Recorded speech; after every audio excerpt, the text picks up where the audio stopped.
Hi all நம்ம வாழ்க்கையில் நிறைய பிரச்சனையை சந்திச்சிட்ருக்கோம். தேவையில்லாத பயம் வருது. இப்போ கூட ஒரு சிஸ்டர் சொன்னாங்க, எல்லாரையும் அனுப்பிட்டு வீட்டில் இருக்கும்போது ரொம்ப பயமாக இருக்குது, என்ன தெரில, ஒரு ஃபியர் வருது, திடீர்னு தேவையில்லாத எண்ணங்கள்லாம் வருது, ஏனே தெரில அப்படின்னு. அதுக்கப்புறம் நம்மளால் முடியாதோ, சில விஷயத்தை கற்றுக்கணும்னு நினைக்கும் போதே உடம்புலாம் நடுங்கும். இப்படி தான் நம்ம லைஃபே போயிடுமோ, வாழ்க்கை ஃபுல்லாக இப்படியே ஆகிடுவோமோ அப்படின்னு எல்லாத்துக்கும் நம்ம ஸ்ட்ரெஸ் ஆகி இன்னும் அதிகமான டென்ஷன் ஆகி ஹெல்த் இஷ்யூஸு, நம்ம நினச்ச கோலை அட்டென்ட் பண்ண முடியாமல் எவ்வளோ நாள் தவிச்சிருக்கோம். அதே மாதிரி நியூ இயர் வந்தால் ரெசல்யூஷன் எழுதலாம், இதை நம்ம இந்த வருஷத்துலேருந்து ஃபாலோ பண்ணோம் அப்படின்வோம். ஆனால் 5 நாள் 10 நாளில் அந்த ரெசல்யூஷனே காணாமல் போயிடும். ஏன் நம்மளால் ஃபாலோ பண்ண முடியல? எழுந்திருக்கணும்னு நினைப்போம், எழுந்திரிச்சு ஒரு 2-3 நாள் ப்ராக்டிஸ் பண்ணுவோம், 4ஆவது நாள் செப்போ அப்படின்ட்டு நம்மளே சாட்டிஸ்ஃபை பண்ணிக்கிற ஏதாவது ரீசன் சொல்லிவிட்டு அப்படியே விட்டுடுவோம். சில விஷயத்தை ஃபாலோ பண்ணணும்னு நினைப்போம், பேட் ஹேபிட்ஸை விடணும்னு நினைப்போம், 2-3 நாள் கண்ட்ரோல் பண்ணுறதே பெரிய அப்படியே தலை வெடிச்சு போகிற விஷயமா இருக்கும்.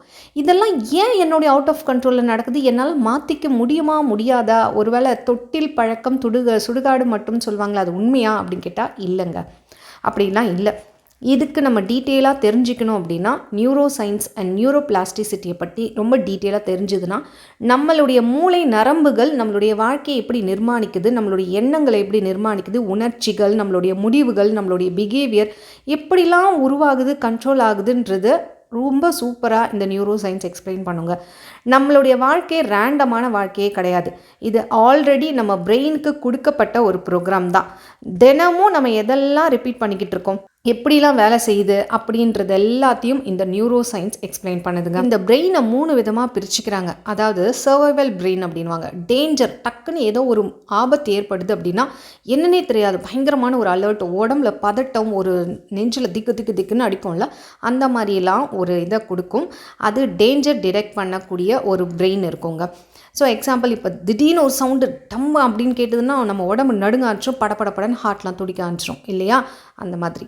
அதே மாதிரி இன்னொரு பிரெயின் இருக்குது, அது எமோஷனல் பிரெயின் அப்படின்னு சொல்லுவோம். நம்மளுடைய ஃபீலிங்ஸ், நம்மளுடைய ஆழ்மன நினைவுகள், எமோஷ்னலாக டக்குன்னு ட்ரிகர் ஆகிறது, இதுக்கு எல்லாமே சின்ன வயசில் நமக்கு யாராவது டீச்சர்ஸ் சொல்லி இன்சல்ட் பண்ணியிருப்பாங்க, இல்லை பசங்க யாராவது ஹர்ட் பண்ணியிருப்பாங்க, ஒதுக்கி வச்சுருப்பாங்க, சில சாங்ஸ்க்கெல்லாம் கேட்டால் தன்னை மீறி ஒரு அழுகை வரும், கோவம் வரும், அந்த மாதிரி. இதெல்லாம் ஏற்கனவே பதியப்பட்ட விஷயங்கள் இந்த ஒரு எமோஷனல் பிரெயினில் இருக்கும். இன்னொன்று லாஜிக்கலாக திங்க் பண்ணுற பிரெயின், ப்ரீ ஃப்ரான்டல் கார்டெக்ஸ் அப்படின்னு சொல்லிட்டு, அதாவது நமக்கு கேட் கீப்பர் மாதிரி.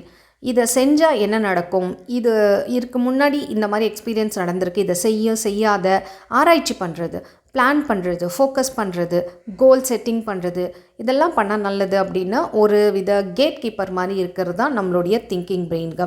ஸோ இந்த 3 பிரெயினும் நமக்கு ஒன்றா வேலை செய்யும்.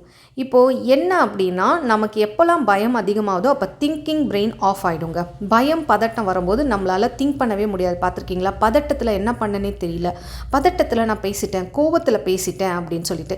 அதிகமான டென்ஷன் ஆகும்போது நம்மளுடைய திங்கிங் பிரெயின் ரொம்ப ஆஃப் மோடில் இருந்துடும். அதனால் கோவத்தில் பேசும்போது என்ன வார்த்தை விடுறோன்னே தெரியாது, தேவையில்லாத வார்த்தைகளை விட்டுடுவோம். ஸோ அதனால தான் கோவத்தில் எடுக்கிற முடிவை நம்பக்கூடாது. கோவத்தில் எடுக்கிற முடிவு எதுவுமே தெளிவில்லாத முடிவு எப்போவுமே, அதனால தான் எப்போவுமே தவறாக போகிறது. அதனால தான் கோவத்தில் எடுக்கிற முடிவை நம்பக்கூடாது அப்படின்னு சொல்லுவாங்க. அமைதியாகிட்டு அதுக்கப்புறம் சிந்திக்கும் பொழுது தான் நமக்கு அந்த மூளை செயல்படும். இன்னும் டீட்டெயிலாக போகிறதுக்கு முன்னாடி மகா சிவராத்திரிங்க. ஸோ நைட்டு 11 மணிலேருந்து காலையில் 5 மணி வரைக்கும் அண்ட் பிரம்ம முகூர்த்தம் கிளாஸ் இன்னிலேருந்து ஸ்டார்ட் ஆயிடுச்சு. நிறைய வெற்றிகள், கம்யூனிட்டி போஸ்ட் பாருங்கள். ஒரே நாளில் கூட சூப்பரான ஒரு சக்ஸஸ் ஸ்டோரி சிஸ்டர் ஷேர் பண்ணியிருந்தாங்க. உங்களுக்கும் அந்த மாதிரி சின்ன மாற்றங்கள் நம்மளை மாற்றிக்கிறதுக்கு நம்ம யோசிக்கிறோம் பாருங்கள், அங்கே தான் நம்மளை எது கண்ட்ரோல் பண்ணுதுன்னா நம்மளே தான் கண்ட்ரோல் பண்ணிகிட்ருக்கோம். ஸோ உங்களுக்கு வேணும்னா மேலே தெரிகிற வாட்ஸ்அப் நம்பர் காண்டாக்ட் பண்ணுங்கள். நிச்சயமாக இந்த கிளாஸஸ் உங்களுக்கு யூஸ்ஃபுல்லாக தான் இருக்கும். அண்ட் ஸோ நம்மளுடைய மூளையில் பில்லியன்ஸ் ஆஃப் நியூரான்ஸ் இருக்குங்க. ஒவ்வொரு நியூரான்ஸும் எப்படின்னா ஒன்றோடு ஒன்று இணைக்கப்பட்டு அதில் எல்லாம் அப்படியே பல்பு மாதிரி சின்னதாக லைட் எரியுங்க. இதெல்லாம் ஃபயர் ஆகி ரெண்டும் ஒன்றோடு ஒன்று பிணைக்கும் பொழுது தான் மறக்க முடியாத ஒரு பழக்கமாக மாறுகிறது. இப்போது 5 வருஷமாக நான் ஒரே விஷயத்தை ரிப்பீட் பண்ணிட்டு வந்திருக்கேன்னு வச்சுக்கோங்களேன். எனக்கு எதுவுமே தெரியாது, என்னால் ஒர்க் பண்ண முடியாது, நான் சோம்பேறி, என் உடம்பு இப்படி தான் இருக்கும், நான் ஒரு பேஷண்ட்டு, எனக்கு இந்த வியாதி இருக்குது, அந்த வியாதிக்கு, நான் இதையே ஸ்ட்ராங்காக ஒரு 5 வருஷம் அப்படியே நினச்சிக்கிட்டே வரேன்னா அது ஸ்ட்ராங்காக என் மூளையில் பயங்கரமான திக்கான உயராக பிணைக்கப்பட்டிருக்கோங்க. அதை மாற்ற முடியாதானா? எஸ், அதுக்கும் கடவுள் ஆப்ஷன் கொடுத்துருக்காரு. அப்போ நான் என்ன பண்ணணும்? அதுக்கு ரீப்ரோக்ராம் பண்ணுற மாதிரி அஃபர்ம் பண்ணலாங்க, ஆக்ஷனும் எடுக்கலாம். என்னுடைய பாடி ஹெல்த்தியாக தான் இருக்குதுன்னு கொஞ்சம் நேரம் வாக் பண்ணலாம். என்னுடைய மூளைக்கு நான் சொல்லலாம், என்னால் நடக்க முடியுது பாரு, இந்த விஷயத்தை செய்ய முடியுது பாரு, இதை செய்ய முடியும் அப்படின்னு சில சின்ன சின்ன ஆக்ஷன்ஸ் மூலயமாவும் அஃபர்மேஷன் மூலயமாவும் கொடுக்கும்போது திரும்ப ஒரு புதுசாக ஒரு நியூரான் சர்க்கியூட் தலையில் உருவாக ஆரம்பிக்கும். அது லைட்டாக ஆரம்பிக்கும். பழக 45 டேஸ், 60 டேஸ், 90 டேஸ்ன்னும் போது அந்த 2 நியூரான்ஸும் ஒன்றோடு ஒன்று பிணைக்கப்பட்டு திக்கான நியூரல் பாத்தாக உருவாகி நமக்கு பழக்கம் ஆழமான ஒரு பழக்கமாக மாறிடும். நியூரோபிளாஸ்டிசிட்டி அப்படின்னா பிரெயினை தன்னைத்தானாகவே மாற்றிக்கக்கூடிய ஒரு பவர் தாங்க. அதாவது ஆக்சிடென்ட்ஸ்க்கு அப்புறம் அவ்வளோதான், கால் உடஞ்சி போச்சு அப்படின்னு சொல்லுவாங்க, டாக்டர் சொல்லுவாங்க. அவங்களாலே நம்ப முடியாது. ஆனால் அவங்க நினச்சாங்கன்னா அஃபர்ம் பண்ணி அந்த ரீவயர் பண்ணும்பொழுது பிரெயினில் ஏற்படக்கூடிய மாற்றத்தினால பிரெயின்லேருந்து உடம்புக்கு சிக்னல் போய் நடக்க முடியாதுன்னு சொன்னவங்க கூட நடந்திருக்காங்க.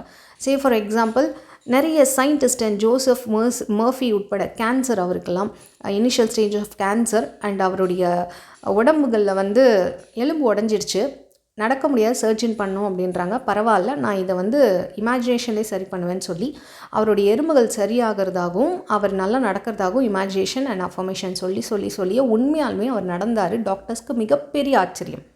அதே மாதிரி நம்ம சியான் விக்ரமும் நீங்கள் கேள்விப்பட்டிருப்பீங்க, அந்த வீடியோ கூட நம்மளுடைய சேனலில் இருக்குது.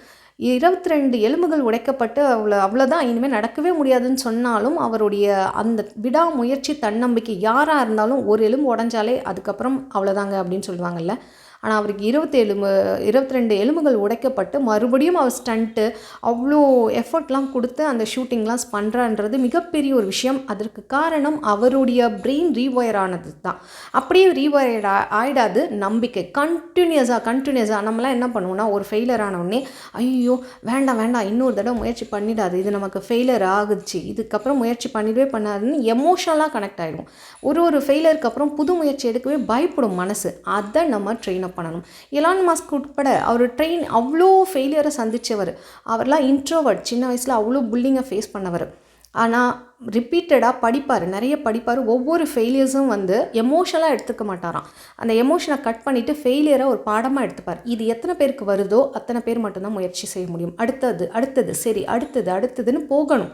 நம்ம அதுலேயே ஸ்டக்காகி நின்றுடுறோம்ல, பிரெயின் சொல்கிற அந்த விஷயத்துக்கு ஸ்டக்காகி நின்றுடுறதுனால தான் பிரெயின் நம்மளை கண்ட்ரோல் எடுத்துக்குது. அதே மாதிரி ப்ரோகாஸ்டினேஷன், நாளைக்கு பண்ணலாம், இல்லைனா புதுசாக ஏதாவது செய்யறதுக்கு பயமாக இருக்கும், புது என்விரான்மெண்ட் வேணாம், புது வேலை வேண்டாம், பழசே ஓகே தான், பழைய இதுலேயே கம்ஃபர்டபுளாக இருந்துக்கலாம், பிரச்சனையாக இருந்தாலும் பார்த்துக்கலாம், அதெல்லாம் பழகினதில் பேஸ் பண்ணிக்கலாம், புதுசாக போய் ஏன் பிரச்சனை மாட்டணும்னு சொல்லியே புதிய வேலைக்கும் புதிய விஷயங்களை செய்யறதுக்கும் நம்ம பிரெயின் நம்மளை சேஃப்கார்ட் பண்ணி ஸ்டாப் பண்ணிடும்.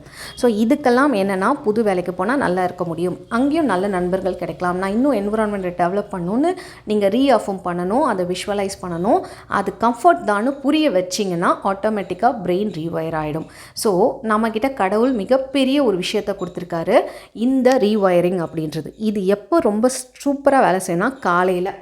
அது எங்கே காலையில் அப்படின்னும்பொழுது நம்ம தூங்கி எழுந்த உடனே ஆழ்மனதில் ஓப்பன் ஆகிருக்கும், நம்மளுடைய தேவையில்லாத லாஜிக்கல் திங்கிங்லாம் ஆஃபில் இருக்கும். ஸோ டைரெக்டாக சப்கான்ஷியஸ் மைண்டுக்கு போயிடும். அதே மாதிரி ஈவினிங் நைட்டு தூங்க போகும்போதும் மூளை ரொம்ப டயர்டாகிடும். அப்போ நம்ம லாஜிக்கல் திங்கிங் ஆஃப் ஆகிடும். அப்போது நம்ம சொல்கிறதும் ஆழ்மனத்துக்கு ஸ்ட்ரைட்டாக போயிடும். அந்த நேரத்தில் தான் நம்ம ஃபோன்லாம் பார்த்து நெகட்டிவ்லாம் உள்ளே வாங்கிட்டு அப்படியே படுத்து தூங்குவோம். தயவுசெய்து இனிமேல் அந்த வேலையை செய்யாதீங்க. உங்களுக்கு வேண்டிய விஷயத்த உங்களுக்காக ஒரு 10 மினிட்ஸ் 15 மினிட்ஸ் காலையிலையும் நைட்டும் ஸ்பெண்ட் பண்ணுங்கள்.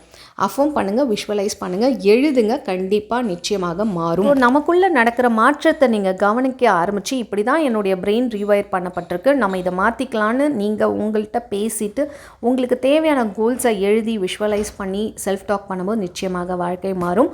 கண்டிப்பாக உங்களுக்கு வாழ்க்கை மாற்றம் ஏற்படணும்னா அதுக்கு அதிகாலை பிரம்ம முகூர்த்தம் கிளாஸ் உங்களுக்கு ரொம்ப ஹெல்ப்ஃபுல்லாக வேணுன்றங்க. மேலே தெரியுற வாட்ஸ்அப் நம்பர் மூலமாக காண்டாக்ட் பண்ணுங்கள். இந்த வீடியோ உங்கள் ஃப்ரெண்ட்ஸ் அண்ட் ஃபேமிலிக்கு ஷேர் பண்ணுங்கள். மறக்காமல் ஒரு லைக் போட்டுருங்க. தேங்க்ஸ் ஃபார் வாட்சிங்.